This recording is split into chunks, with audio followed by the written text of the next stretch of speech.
오늘의 주요 뉴스입니다. 윤석열 대통령과 민주당 이재명 대표 간 첫 영수회담이 열렸습니다. 정치권에선 소통과 협치의 물꼬를 텄다, 국정기조 전환 의지가 느껴지지 않았다 등 평가가 엇갈렸습니다. 서울대병원과 세브란스병원 교수들이 오늘 하루 휴진에 들어갑니다. 내년도 의대 정원은 사실상 오늘 확정됩니다. 해병대 최상병 순직사고 수사 외압 의혹을 수사 중인 고위공직자범죄수사처가 유재은 국방부 법무관리관을 다시 불러 조사했습니다. 공수처는 김계환 해병대 사령관에게도 출석을 통보한 걸로 알려졌습니다. 극심한 가뭄에 시달리던 아프리카 대륙에 물폭탄이 쏟아지고 있습니다. 케냐와 탄자니아에서는 지금까지 홍수로 수백 명이 숨지고 이재민도 계속 늘어나고 있습니다. 전국의 흐린 가운데 남부지방을 중심으로 비가 내리겠습니다. 낮 기온은 최고 26도까지 올라 포근한 봄 날씨를 보이겠습니다. 시청자 여러분 안녕하십니까? 윤석열 대통령과 민주당 이재명 대표 두 사람이 처음으로 영수회담을 가졌습니다. 회담은 예정됐던 60분을 훨씬 넘겨 130분 동안 진행됐는데요. 구체적으로 나온 중요한 합의는 없었지만 양측은 소통의 장을 열었다는 데 큰 의미를 두고 앞으로도 대화를 이어가기로 했습니다. 영수회담 소식 먼저 전정인 기자가 전하겠습니다. 아이고, 오랜만입니다. 아이고, 감사합니다. 네. 이재명 대표가 집무실로 들어서자 윤 대통령이 환하게 웃으며 악수를 건넵니다. 윤석열 정부 출범 이후 720일 만에 영수회담이 성사됐습니다. 회담은 당초 60분가량 예정됐지만 135분 만에 끝났습니다.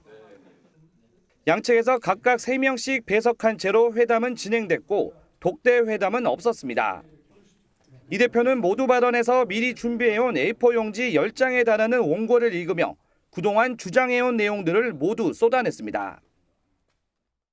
평소에 우리 이 대표님과 민주당에서 강조해 오던 얘기이기 때문에 이런 말씀을 하실 거로 또 제가 예상하고 있었습니다. 이후 비공개 회담이 이어졌고 양측은 각각 회담 결과를 발표했습니다. 민생이 가장 중요한 정치적, 정책적 현안이라는 데도 인식을 같이 했습니다. 다만 민생을 구체적으로 어떻게 개선할 것인지에 대해서는 우리 당이 주장했던 민생 회복, 국정 기조와 관련해서 민생을 회복하고 국정 기조를 전환하겠다는 의지가 없어 보였습니다. 첫 영수회담에서 의제와 관련해 구체적인 합의에는 이르지 못했지만 양측은 앞으로도 소통을 이어가겠다며 협치의 불씨를 살렸습니다. MBN 뉴스 전정인입니다. 앞서 보신 것처럼 영수회담이 끝난 뒤 대통령실과 민주당은 각각 회담의 결과를 설명했습니다. 의료개혁과 관련해선 민주당도 피할 수 없는 일이라며 정부에 협력하겠다는 뜻을 전했는데요. 하지만 민주당이 주장하고 있는 전국민 25만 원 지원에 대해선 이 대통령실이 확실한 거부 입장을 밝히며 의견 차이를 좁히지 못했습니다. 이 내용은 김지영 기자가 정리했습니다. 대통령실이 민주당과 큰 틀에서 인식을 같이 했다고 꼽은 분야는 의료개혁, 수시 만남, 민생 3가지입니다. 먼저 의료개혁은 윤석열 대통령과 이재명 대표가 의대 정원 증원의 불가피성에 공감했고 민주당도 협력한다는 입장을 전했다고 밝혔습니다. 윤 대통령과 이 대표의 추가 만남 가능성도 시사했습니다. 이도훈 홍보수석은 윤 대통령과 이 대표가 종종 만나기로 했다며 여당 지도체제가 들어서면 3자 회동도 할 수 있다고 말했습니다. 다만 민생과 관련해선 정책적 입장 차이가 있었다고 밝혔습니다. 회담 전부터 신경전을 벌였던 전국민 25만 원 지원금 관련 윤 대통령은 물가와 재정 등을 고려해 어려운 분들을 더 효과적으로 지원하는 방향을 제안했다고 설명했습니다. 정부가 추진 중인 정책을 먼저 시행하고 필요할 경우에 야당이 제기한 부분들에 대해서는 여야가 협의를 하면서 시행 여부를 논의하자 이런 취지로 논의가 지속이 됐습니다. 민주당 역시 민생회복 지원금과 관련해선 전혀 입장이 좁혀지지 않았다고 지적했습니다. 윤석열 대통령께서는 인플레이션도 얘기하고 자신의 어떤 바라보는 어떤 처방이라고 할까요? 그 부분에 대해서는 좀 생각이 달랐기 때문에. 대통령실은 이태원 특별법에 대해선 조사와 재발 방지책, 유족 지원에 대해 공감한다며 법리적 문제만 해소하면 무조건 반대하는 입장은 아니라고 밝혔습니다. MBN 뉴스 김지영입니다. 영수회담과 정치권 소식은 저희가 잠시 후 더 자세히 전해드리겠습니다. 의료개혁 소식입니다. 의대 교수들의 집단 사직과 휴진이 계속되고 있습니다. 오늘부터는 서울대병원과 세브란스 병원이 집단 휴진에 들어가는데요. 환자들의 걱정은 더욱 커지고 있습니다. 현장 취재기자 연결하겠습니다.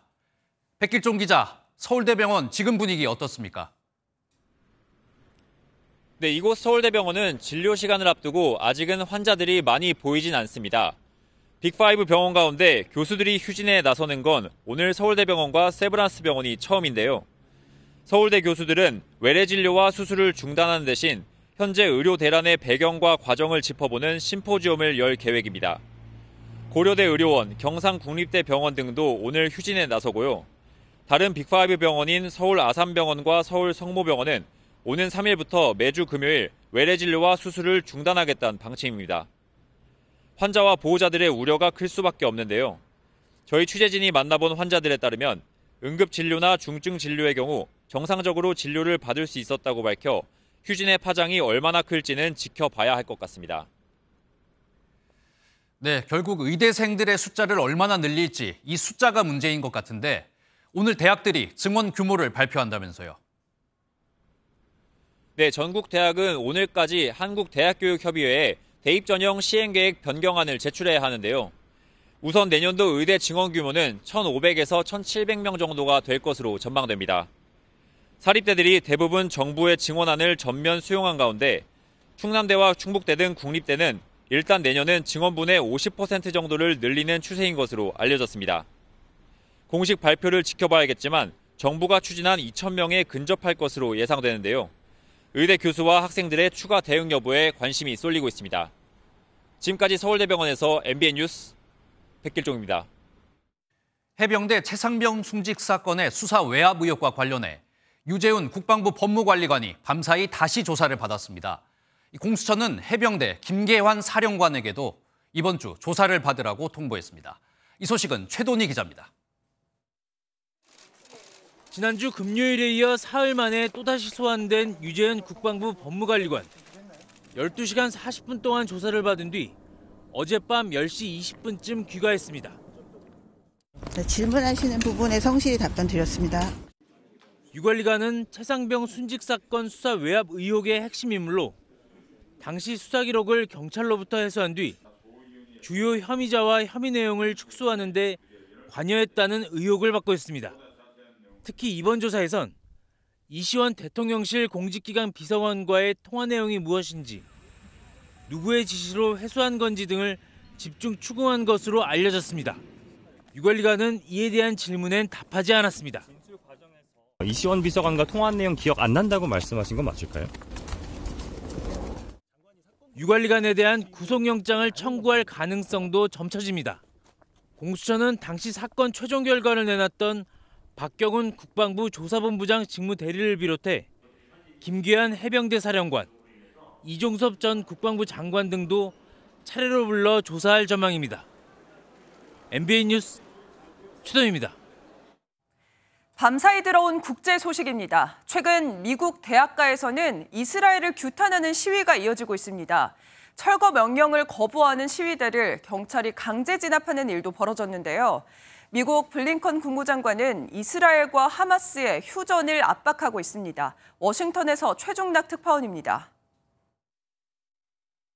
미국 대학가 친팔레스타인 시위의 근원지인 컬럼비아 대학 당국이 요청한 철거 시한은 현지 시각 29일 오후 2시. 하지만 시위대는 이를 거부했습니다. We will not be moved by these intimidation tactics. You can see outside you now that the students are mobilized. There's hundreds of them here today. They will not be moved. 경찰들도 시위대를 강제로 해산시키면서 충돌은 점점 더 커졌습니다. 전국 대학으로 확산된 시위는 친팔레스타인과 유대주의 충돌로도 이어졌습니다. 이로 인해 올해 대선을 앞둔 바이든 대통령으로서는 비상이 걸렸습니다. 여론조사에서는 바이든 대통령의 이스라엘 하마스 간 전쟁 정책에 대한 반대가 71%, 젊은 층에서는 81%로 더 늘어났습니다. 결국 휴전을 위해 토니 블링컨 국무장관이 사우디아라비아를 방문했습니다. 특히 사우디가 요구한 상호 방위 조약이 거의 완성 단계까지 왔다며 이스라엘과 하마스 모두의 휴전을 압박했습니다. The work that Saudi Arabia and the United States have been doing together in terms of our own agreements, I think is potentially very close to completion. 사우디는 이스라엘과 관계 정상화를 위해서는 미국의 북대서양 조약기구 나토 수준의 상호 방위 조약과 민간 핵 개발 허용 등을 요구해 왔습니다. 이처럼 가자 지역의 휴전 협상 재개 가능성에 중동 지역 위험이 누그러지면서 국제 유가는 1% 이상 하락하며 마감했습니다. 워싱턴에서 MBN 뉴스 최종락입니다. 아프리카 케냐에서는 홍수로 댐이 터지는 참사가 발생했습니다. 이번 참사로 42명이 숨졌는데요. 케냐에는 지난달부터 폭우가 쏟아지고 있는데 지금까지 사망자가 100명을 넘어섰습니다. 옆 나라 탄자니아에서도 150명이 넘는 사람들이 숨졌는데요. 이상기후가 아프리카를 덮치는 모습입니다. 이교욱 기자입니다. 마을 전체가 진흙밭이 됐고 나무는 뿌리째 뽑혔습니다. 집 지붕이 종잇장처럼 구겨졌고 뒷유리가 깨진 차량은 찌그러진 채 나뒹굽니다. 한 달 넘게 이어진 폭우로 케냐 서부 지역의 댐이 무너져 엄청난 양의 물이 마을을 덮치면서 최소 42명이 숨졌습니다. Kana huku juu maji ilitoka na huku juu kutoka Kijabi. Sasa imebeba watu, familia mingi, mavitu zao, vitanda na nini kila kitu. Gari zimekwama na huku chini. So watusaidie vyovyote tu wawezavyo ili tuweze hata sisi kunini. 수도 나이로비를 비롯해 케냐 곳곳에서 폭우로 인한 피해가 잇따르면서 지금까지 숨진 사람만 100명이 넘고 이재민 13만 명이 발생했습니다. 동부 타나강에서는 보트가 전복돼 수십 명이 물에 빠졌고 남부의 한 마을에서는 사람들을 태우고 강을 건너던 트럭이 쓰러져 10명이 실종됐습니다. Don't dare nature. Magari wanaelekeza ngari huko ndani imebeba watu, wanasombwa na maji, wanapotesha maisha yao, wanawacha familia zao zikiumia. 지난 몇 년 동안 극심한 가뭄에 시달린 케냐에 기습적인 폭우가 내린 건 적도 부근의 수온이 높아지는 엘니뇨 현상 탓입니다. 케냐 남쪽의 탄자니아에서도 홍수가 발생해 155명이 숨지고 20만 명의 이재민이 발생했습니다. MBN 뉴스 이교욱입니다. 오늘 하루 중요한 일정을 소개해드리는 굿모닝 오늘입니다. 어떤 일정이 있는지 함께 살펴보겠습니다. 국회 연금개혁특별위원회가 오늘 국회에서 전체 회의를 열고 특위사나 공론화위원회로부터 설문조사 결과 등 최종 보고를 받습니다. 연금특위는 이를 토대로 연금개혁 합의안을 마련하게 됩니다. 서울 강남 학원가에서 학생들에게 필로폰이 담긴 음료를 마시게 하고 학부모들을 협박하는 등 이른바 마약 음료 사건을 벌인 일당의 4명에 대한 항소심이 오늘 열립니다. 앞서 1심에선 징역 15년 등을 선고했습니다. 법원이 어도어 민희진 대표를 해임하기 위해 하이브가 낸 주주총회 소집 허가 신청에 대한 신문을 오늘 진행합니다. 주총이 열리면 하이브는 민희진 대표를 포함한 어도어 경영진을 해임할 수 있습니다. 지금까지 굿모닝 오늘이었습니다. 사람들이 가장 바쁜 출근 시간에 누군가 자동차로 아파트 주차장의 입구를 막아버리는 황당한 일도 벌어졌습니다.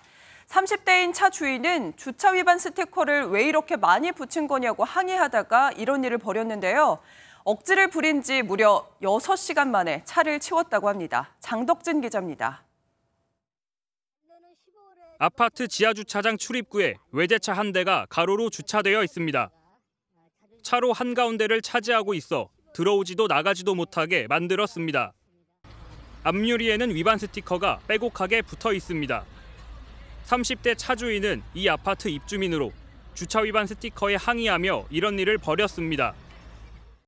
다시 불러와가지고 스티커가 많이 붙어 있어가지고 성질난다고 그래가지고 여기다가 이렇게 대놨고 여기는 막 완전 막혀 있었고. 입주민은 이 남성이 평소 주차선을 넘어 주차하는 등 주차 문제가 잦았다고 말했습니다. 주차 빌런이에요. 주차를 늘 언제나 주차 지역에다가 안 해놓고 자기 마음대로 주차를 해놓는 분이신데 위반 스티커를 떼주면 차를 옮기겠다고 한 차주는 경찰이 차를 견인하려고 하자 결국 차를 이동 주차했습니다. 목리를 부린 지 6시간 만입니다. 경찰은 업무방해 혐의 적용을 검토하고 있습니다. 업무방해로 발생보고해서 처리할 예정입니다. 관리소장이 고소하게 되면 업무방해로 처리할 수 있어서요. 현행법상 일반 도로가 아닌 아파트 내부 같은 사유지에 주차된 차량은 경찰이나 구청도 함부로 견인할 수 없습니다. 다만 행정법상 즉시강제 조치가 필요하다고 판단할 경우에는 견인이 가능합니다. MBN 뉴스 장덕진입니다. 지난달 한 공무원이 악성 민원에 시달리다가 스스로 목숨을 끊는 일이 있었죠. 하지만 이런 악성 민원은 계속 이어지고 있습니다. 이번엔 공무원에게 이사 비용을 달라는 말도 안 되는 요구를 하다가 공무원을 때리는 일까지 벌어졌습니다. 손성민 기자가 보도합니다. 한 여성이 언성을 높이며 공무원에게 삿대질을 하고 직원들이 이를 말리다 몸싸움까지 벌어집니다.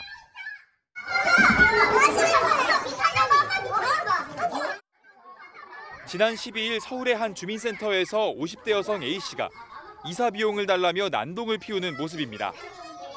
담당 공무원 B씨는 정당한 지급 사유가 없다며 거절했지만 격분한 A씨가 폭언을 퍼부으며 뺨까지 때린 것으로 전해졌습니다. 경찰은 A씨의 폭행과 공무집행 방해 혐의에 대한 고발장을 접수해 수사에 나섰습니다. 공무원 B씨는 지속된 폭언과 함께 머리에 2차례 폭행을 당한 것으로 알려졌는데 지난 19일부터 병가를 내고 치료를 받고 있습니다.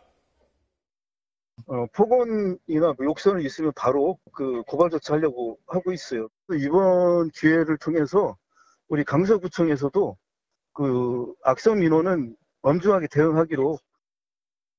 전국 공무원 노조는 서울시청 앞에서 집회를 열고 공무원들의 극단적 선택은 더 없어야 한다며 악성 민원 전담부를 만들라고 촉구했습니다. MBN 뉴스 손성민입니다.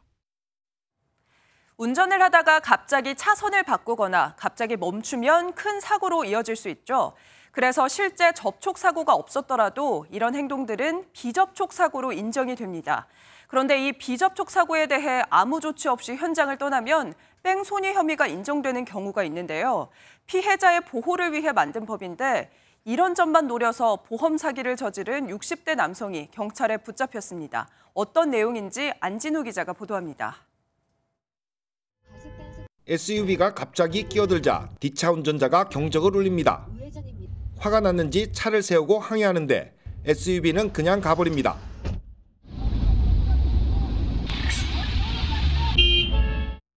목발을 짚은 운전자는 비접촉 사고를 당했다며 경찰에 뺑소니 신고와 함께 보험금도 신청했습니다.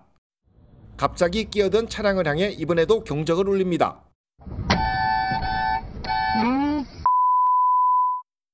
뒷좌석에 탄 동승자는 급제동에 놀란 듯 한쪽으로 몸이 쏠립니다.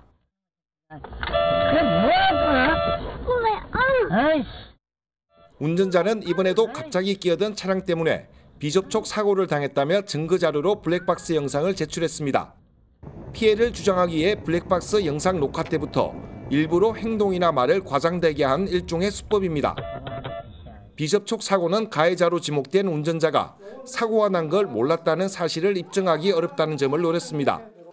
60대 운전자는 이런 수법으로 지난 3년간 62차례에 걸쳐 2억 5천만 원의 보험금을 타냈습니다.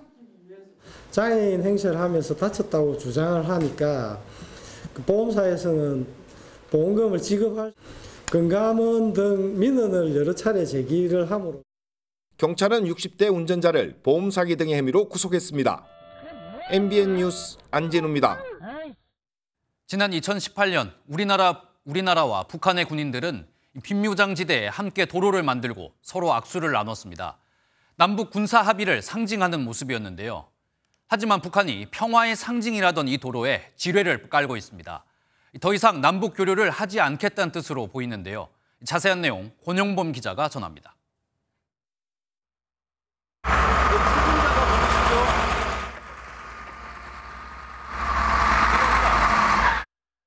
군사 분계선을 사이에 두고 도로 연결 공사에 투입된 남북한 지휘관이 악수합니다. 개성공단으로 향하는 경의선과 금강산으로 이어지는 동해선 도로에 이어 남북은 9.19 군사 합의를 계기로 공동 유해 발굴을 위해 화살머리 고지 도로를 만들었습니다. 그런데 지난해 말 북한이 이 도로에 지뢰를 매설한 모습이 우리 군 당국 감시 장비를 통해 포착됐습니다. 경의선과 동해선 도로에 지뢰를 깔고 가로등 수십 개를 철거한 데 이어 남북한을 연결하는 마지막 도로까지 끊어버린 겁니다. 김정은이 대남 관계를 분명한 교정국 적대 관계로 선포한 이래 어떤 교류 협력 의미 있는 접촉도 하지 않겠다라는 의지를. 군 관계자는 북한군 활동을 지켜보고 있지만 맞대응으로 우리도 지뢰를 매설할 가능성은 없다고 선을 그었습니다. 북한은 지난해 말 사실상 9.19 군사합의를 전면 파기에 선언하였고 이에 우리 군은 필요한 조치를 실시하고 있습니다. 남북한이 최전방 감시 초소 복원에 나선 가운데 연결했던 도로망까지 모두 끊으면서 군사적 긴장감이 고조되고 있습니다. MBN 뉴스 권용범입니다.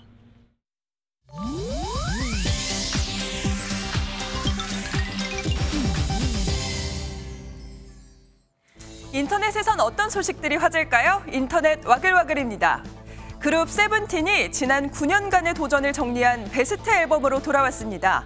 멤버들은 어제 열린 앨범 세븐틴 이즈 라이트 히어 발매 기념 간담회에서 데뷔부터 지금까지 모든 것을 담았다며 지금까지의 세븐틴을 정리하고 새로운 시작을 알리는 앨범이 될 것이라고 밝혔는데요.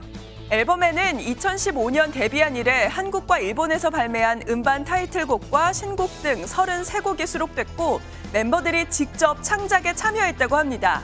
세븐틴은 올해 이 앨범을 시작으로 또 다른 음반 발매와 또 해외 무대 출연을 예고하면서 왕성한 활동을 약속했습니다.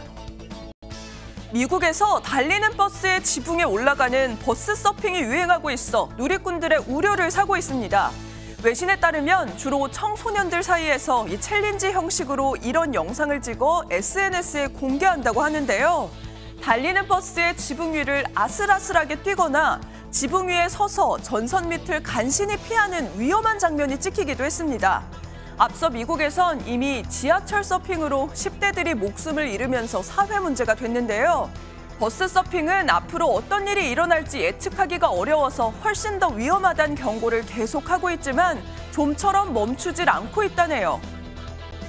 고양이가 아무도 모르게 택배 상자 안에 들어갔다가 무려 6일 동안 1,050km를 이동하는 일이 벌어졌습니다. 외신에 따르면 이달 초 미국 유타주에 사는 캐리 클라크 씨는 반려묘 갈레나를 잃어버려 SNS에 실종 포스터까지 올렸지만 결국 찾지 못했는데요. 그런데 6일 후 실종된 갈레나가 캘리포니아주의 한 물류창고에서 발견돼 병원에 있다는 연락을 받았습니다. 알고 봤더니 캐리 클라크 씨는 고양이가 택배 상자 안에 들어간 걸 모른 채로 그대로 상자를 발송해버린 건데요. 연락을 받은 캐리 클라크 씨 부부는 비행기를 타고 캘리포니아로 날아가 갈레나와 무사히 다시 만났다네요. 인터넷 와글와글이었습니다. 지금부터는 영수회담 소식 다시 자세히 전해드리겠습니다. 민주당 이재명 대표는 어제 영수회담에서 15분 동안 작심 발언을 쏟아냈습니다. 퇴장하려는 기자들을 붙잡아서 직접 준비한 모두 발언을 시작했는데요. 김건희 여사 특검과 최상병 특검, 이태원 참사 특별법까지 촉구했습니다. 어떤 내용들이 있었는지 먼저 서영수 기자가 정리했습니다. 윤석열 대통령과의 인사말이 마무리될 때쯤 퇴장하려는 취재진을 멈춰 세운 이재명 대표. 상의 주머니에서 직접 준비한 10장 분량의 원고를 꺼내 15분 동안 작심 발언을 쏟아냈습니다.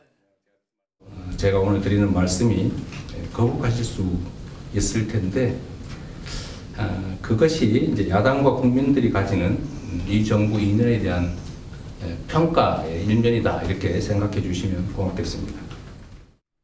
앞으로는 국회의 결정을 존중해달라고 강조한 이 대표는 윤 대통령에게 그동안의 거부권 행사에 유감 표명을 해달라고 요구했습니다.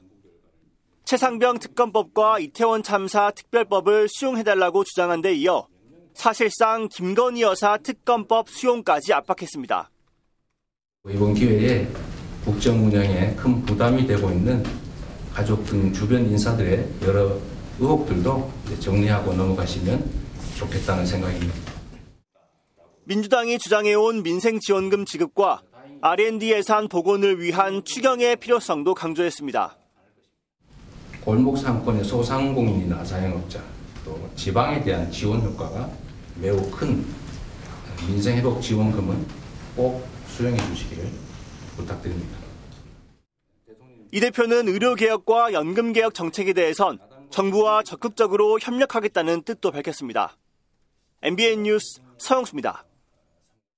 앞서 보신 것처럼 민주당 이재명 대표는 작심 발언을 쏟아냈지만 윤석열 대통령은 모두 발언을 생략한 채 이재명 대표의 말을 경청하는 모습을 보였습니다. 이재명 대표 작심 발언에 고개를 끄덕이거나 웃음을 보이기까지 했는데요.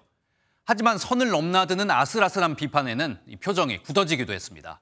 이 내용은 이병주 기자입니다. 이재명 민주당 대표가 날씨로 말문을 열자 윤석열 대통령이 화답합니다.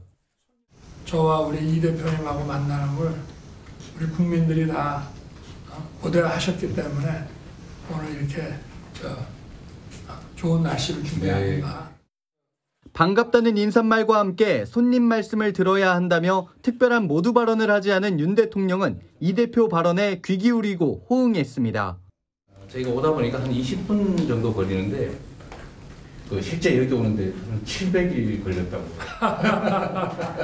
고맙습니다. 네. 정부의 성공을 바란다는 이 대표 발언에는 공감의 뜻을 내비치기도 했습니다. 대통령의 성공, 이 정부의 성공이 국가와 국민에게 유익하기 때문이죠.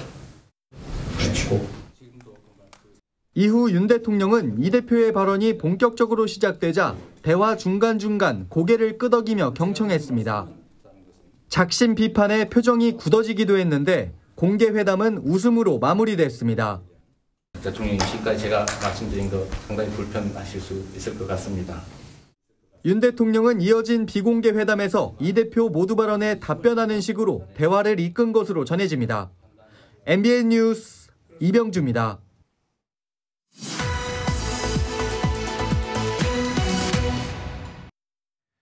오늘 뉴스 돋보기는 영수회담 관련해서 정치부 유승우 기자와 좀 더 자세한 이야기 나눠보겠습니다. 어서 오십시오. 유 기자, 일단 이번 영수회담이 애초에는 1시간 정도 예정이 됐었다면서요. 네, 맞습니다. 근데 조금 더 늘어난 것 같습니다. 예, 맞습니다. 이재명 대표는 대통령실로 이동하기 전에 1시간 너무 짧지 않느냐라는 취재진의 질문에 웃으면서 떠났는데요. A4 용지 10장 분량의 작심 비판 후 진행된 비공개 회담은 앞서 보신 것처럼 주로 이 대표가 묻고 윤 대통령이 답하는 식으로 이어졌습니다. 박성준 더불어민주당 수석대변인은 윤 대통령과 이 대표의 발언이 각각 85대 15 정도로 대통령의 답변이 상당히 길었다고 전했습니다. 네, 그동안 큰 관심을 받았던 첫 번째 영수회담, 일단 드디어 끝이 났습니다. 일단 양쪽의 반응은 지금 현재 어떤 상황입니까? 예, 대체로 대화의 물꼬가 튀었다는 점에서는 대통령실과 민주당 모두 긍정적으로 평가했습니다. 네. 대통령실은 대통령과 제1야당 대표가 머리를 맞대고 민생과 국정 현안을 논의했다는 점을 강조했습니다. 양측이 총론적 혹은 대승적으로 인식을 같이 한 부분은 있었습니다. 민생이 가장 중요한 정치적, 정책적 현안이라는 데도 인식을 같이 했습니다. 예, 하지만 첫 영수회담이었던 것만큼 민주당은 큰 기대를 했지만 변화는 없었다며 답답하고 아쉬웠다고 토로했습니다. 상황 인식이 너무 아니해서 우리 당이 주장했던 민생 회복, 국정 기조와 관련해서 민생을 회복하고 국정 기조를 전환하겠다는 의지가 없어 보였습니다. 예, 특히 민주당이 총선 때부터 줄곧 주장해온 이른바 이채양명주 의혹에 대해선 이태원 참사 특별법을 제외한 답변을 듣기에는 시간이 부족했다고 평가했습니다.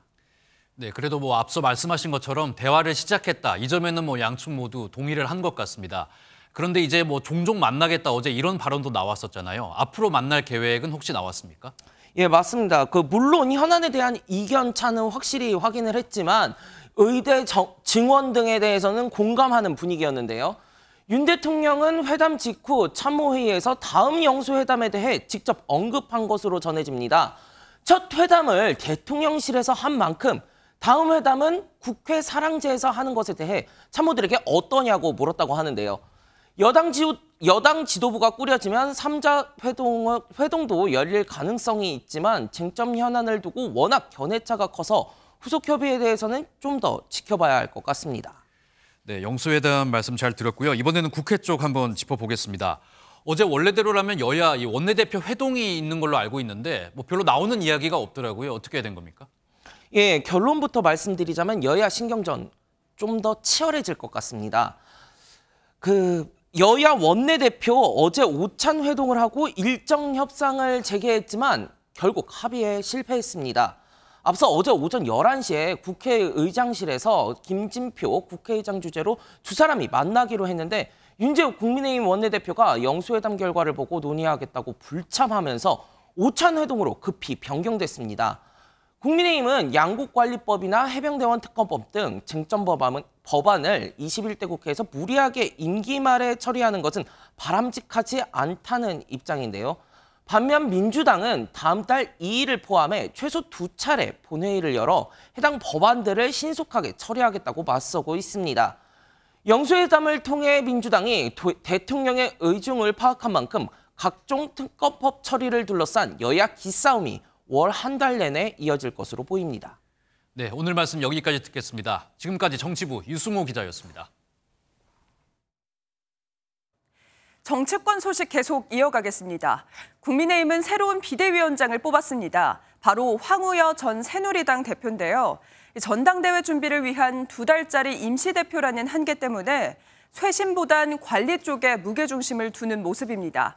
당 내부에서도 변화와 혁신을 포기했냐는 비판이 나오고 있습니다. 여당 소식은 김태희 기자가 보도합니다. 국민의힘 새 비상대책위원장으로 당대표 출신 황우여 당 상임고문이 지명됐습니다.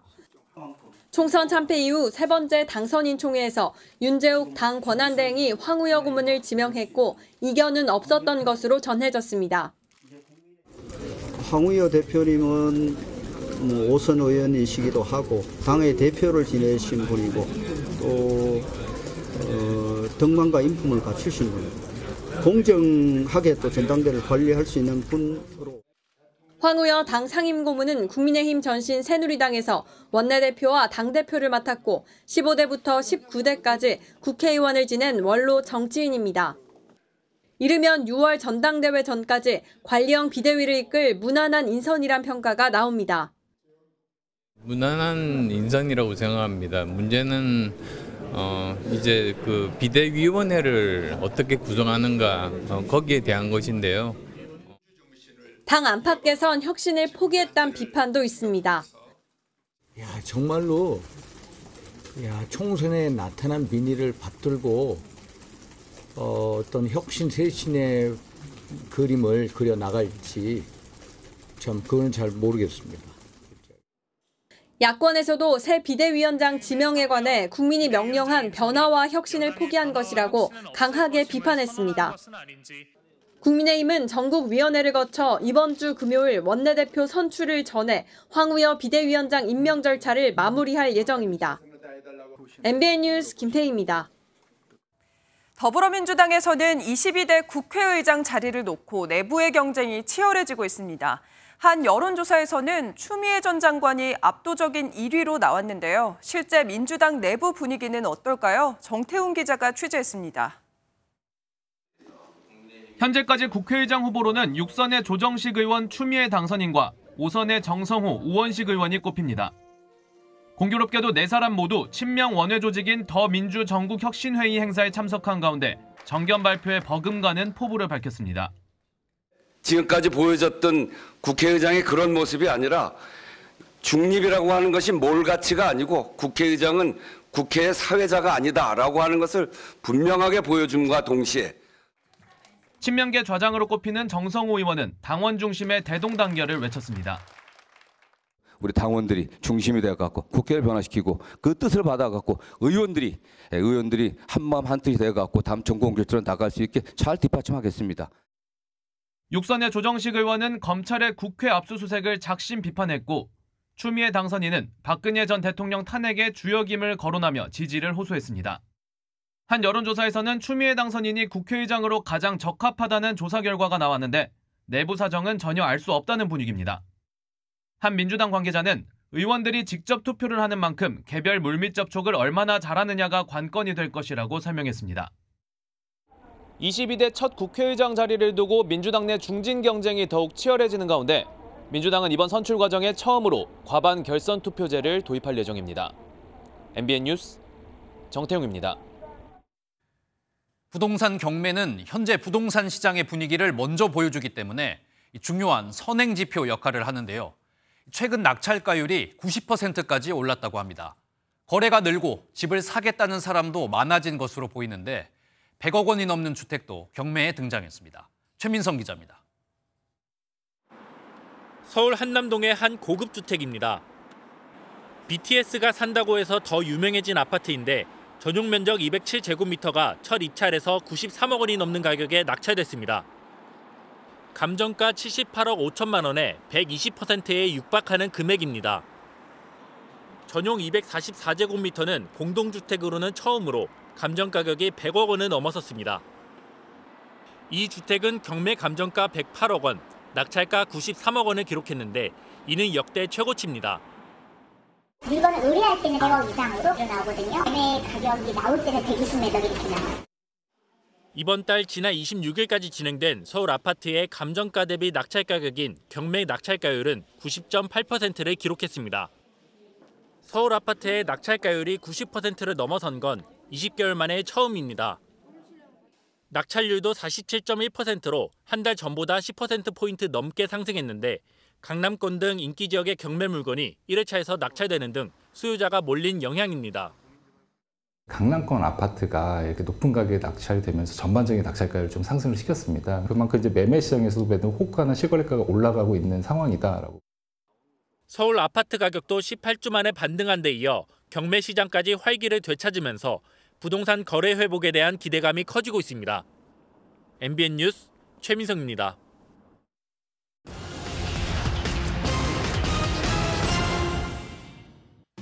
우리나라 국민들에게 반찬으로 사랑받는 김 가격이 크게 올라서 지난주 한 장당 130원을 넘었습니다. 마른 김 10장의 평균 가격은 지난 26일 1,304원을 기록해 1년 전과 비교하면 29%나 올랐는데요. 특히 한 달 사이에 가격이 12%나 상승했는데 정부가 물가 안정 행사까지 진행했지만 가격 상승을 막진 못했습니다. 우리나라 국내 총생산이 세계 14위까지 하락하면서 이 멕시코보다 경제 규모가 작아진 것으로 나타났습니다. 지난해 우리나라 명목 GDP는 전년보다 2.3% 성장했지만 순위는 한 단계 하락했는데요.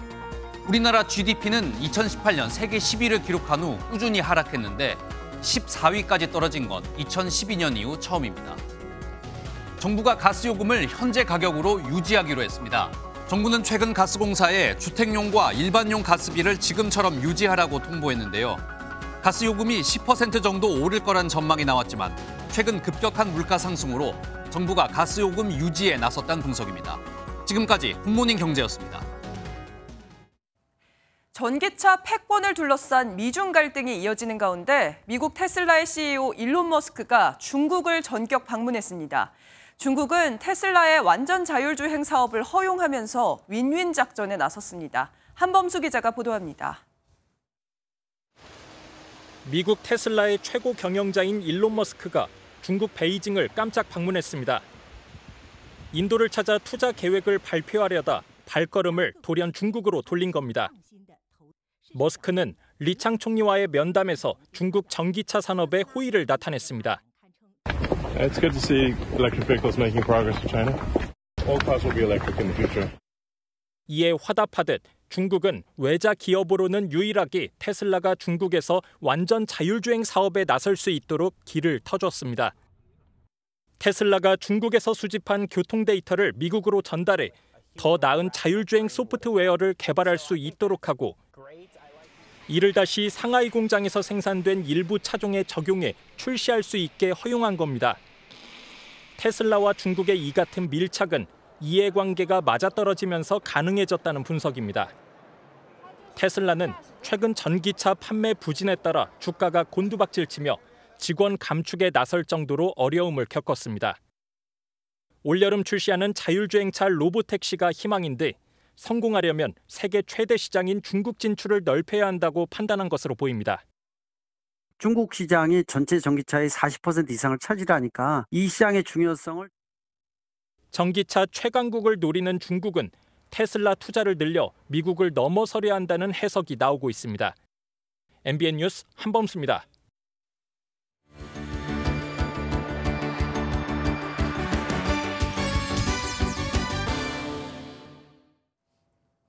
굿모닝 월드입니다. 수마트라 호랑이를 아시나요? 다른 지역 호랑이보다 크기가 작고 발가락 사이에 물갈퀴가 있는 게 특징인데요. 아시아 본토로부터 오랜 기간 고립되었기에 유전 형질에 차이가 나는 희귀 호랑이입니다. 갓 태어난 수마트라 호랑이를 함께 만나보시죠. 프랑스의 한 동물원인데요. 사육사가 철제문을 열고 들어가 꺼내온 동물은 바로 아기 호랑이. 체중계보다 작을 만큼 갓 태어난 아기 호랑이입니다. 아직은 4kg밖에 나가지 않는데요. 이 호랑이가 특별한 것이 있다면 야생에 남아있는 개체 수가 400마리도 채 되지 않는 희귀 아기 호랑이라는 겁니다. 수마트라 섬이 고향인 이 호랑이의 수는 최근 개발이 지속되면서 급감해버렸는데요. 개체 수를 늘리기 위한 번식 프로그램이 진행 중인데 얼른 효과를 발휘했으면 좋겠네요. 환경단체가 사진을 불태워가며 시위를 펼쳤습니다. G7 각국 정상들의 사진에 불을 붙여서 태웠는데요. 이탈리아로 가보겠습니다. 현수막을 들고 깃발을 흔드는 시위대들이 거리를 행진합니다. 도로 위에서 차를 막는 것도 서슴지 않습니다. 급기야는 각국의 G7 정상들의 사진들을 태우는 화형식을 진행하는데요. 원자력 정상회의를 앞두고 이를 반대하기 위한 시위를 진행 중인 겁니다. 탈원전 기조를 유지하던 유럽이 원자력 에너지를 저렴한 청정에너지로 인식하기 시작했기 때문인데요. 환경단체들은 변화된 기조에 위험한 기술이라며 강하게 반발하고 있습니다. 영국 국왕 찰스 3세가 암 진단을 받았었죠. 진단 3개월 만에 공식 업무에 돌아온다는데요. 국민들도 하나같이 그의 대외 활동을 응원하는 분위기입니다. 영상 함께 보시죠. 암 진단 3개월 만에 다시 공식 업무에 돌아오는 영국 국왕 찰스 3세. 버킹엄 궁은 암 치료는 계속되겠지만 의료진이 치료에 진전을 보이면서 대외 업무에 재개할 수 있게 됐다고 밝혔는데요. Great news. It was sad to hear about the cancer diagnosis and what with him and Catherine coming at the same time. So it's great that he's on the mend and going to be back fighting fit and back out looking after the nation like he's always been doing, really. 특히 오는 6월에는 일본의 나루히토 국왕 부부가 영국을 국빈 방문한다는데 이 일정도 소화할 것으로 보입니다. 건강을 되찾아 영국 국민을 위해 든든하게 일정을 소화했으면 좋겠네요. 지금까지 굿모닝 월드였습니다. 오늘 서울 등 중서부 지방은 구름만 다소 지나겠지만 영동과 남부 지방은 흐린 가운데 곳곳에 비가 내리겠습니다. 영동은 낮부터 저녁 사이, 충북 남부와 남부, 제주는 저녁부터 내일 아침 사이 5에서 10mm의 비가 예상됩니다. 오늘 날은 따뜻하겠습니다. 서울의 낮 기온 24도로 어제보다 조금 낮겠지만 여전히 평년 기온을 웃돌겠고요. 대구는 25도까지 오르는 등 남부지방을 중심으로는 어제보다 크게는 10도가량 높겠습니다. 이에 따라 대기가 불안정해지면서 오후 한때 남부 내륙에는 갑작스럽게 소나기가 쏟아지는 곳이 있겠습니다. 오늘 아침까지 강원 산지와 호남 내륙에는 안개가 짙게 끼는 곳이 있겠고요. 전국의 대기질은 무난하겠습니다. 지역별 현재 기온 보겠습니다. 서울 16.5도, 대전 15.8도, 부산은 14.6도로 어제 아침보다 조금 낮게 출발하고 있습니다. 낮 기온은 대부분 25도 안팎까지 오르겠지만 동풍이 부는 동해안 지역은 강릉과 울진이 18도 선에 그치는 등 비교적 선선하겠습니다. 내일도 호남 내륙에는 소나기가 지나겠고요. 어린이날인 일요일에는 전국에 비 소식이 들어있습니다. 날씨였습니다. 화요일 아침 굿모닝 MBN 마치겠습니다. 저희는 5월 2일 목요일에 다시 찾아뵙겠습니다. 오늘도 좋은 하루 보내시기 바랍니다. 고맙습니다.